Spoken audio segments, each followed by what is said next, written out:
India മഹാരാജ്യം അതിൻ്റെ 80ാമത് സ്വാതന്ത്ര്യദിനം ആഘോഷിക്കുകയാണ്.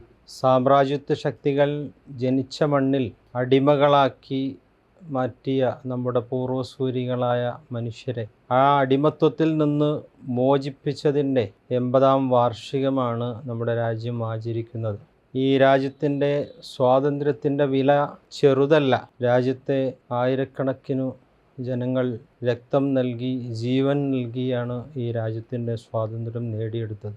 അതിന് വില കൽപ്പിക്കുക എന്നുള്ളത് ഈ രാജ്യത്ത് ജീവിക്കുന്ന ഓരോ പൗരൻ്റെയും കർത്തവ്യമാണ്. രാജ്യത്തിൻ്റെ സ്വാതന്ത്ര്യം അതിൻ്റെ വില മനസ്സിലാകുന്നത് ഈ രാജ്യത്തിന് പുറത്തു പോകുമ്പോഴാണ്. നമ്മുടെ രാജ്യത്തെ മുഴുവനായി ആസ്വദിച്ച് ഇതിൻ്റെ മണ്ണും വിണ്ണും വെളിച്ചവും വെള്ളവും എല്ലാം സുലഭമായി ആസ്വദിച്ച് ജീവിക്കുന്ന നമുക്ക് പുറത്തു പോകുമ്പോഴുണ്ടാവുന്ന അപര്യാപ്തതകൾ ഈ രാജ്യത്തിൻ്റെ സ്വാതന്ത്ര്യത്തിൻ്റെ വില നമുക്ക് മനസ്സിലാക്കി തരുന്നുണ്ട്. അതുകൊണ്ട് തന്നെ ഈ രാജ്യം എന്നും ആ ഒരു സ്വാതന്ത്ര്യത്തോടെയും നമ്മുടെ ഭാവിയിൽ വരുന്ന നമ്മുടെ തലമുറയ്ക്ക് കൂടെ അതനുഭവിക്കാനുള്ള ആ ഒരു പരിതസ്ഥിതിയിൽ നിലനിൽക്കേണ്ടതുണ്ട്.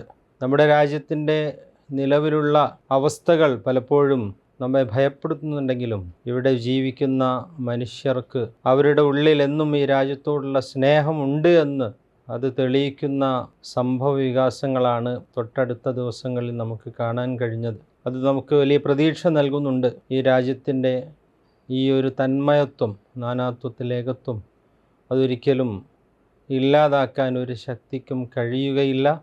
അതിന് നാം അനുവദിക്കുകയുമില്ല. ഈ രാജ്യത്ത് നമുക്ക് ഏകോദര സഹോദരന്മാരായി ജീവിക്കണം. അതിന് നാം ഈ രാജ്യത്തിനെ ആ നിലക്ക് സംരക്ഷിക്കണം. അതിനു വേണ്ടിയാണ് മർക്കസ് അടക്കമുള്ള സ്ഥാപനങ്ങൾ നിലനിൽക്കുന്നതും പ്രവർത്തിക്കുന്നതും. സ്വാതന്ത്ര്യത്തിൻ്റെ ഈ പുലരിയിൽ എല്ലാവർക്കും സ്വാതന്ത്ര്യത്തിൻ്റെ സന്തോഷവും നേർന്നുകൊണ്ട് വാക്കുകൾ അവസാനിപ്പിക്കുന്നു. അസ്സലാമു അലൈക്കും വറഹ്മത്തുള്ളാഹി വബറകാതുഹു.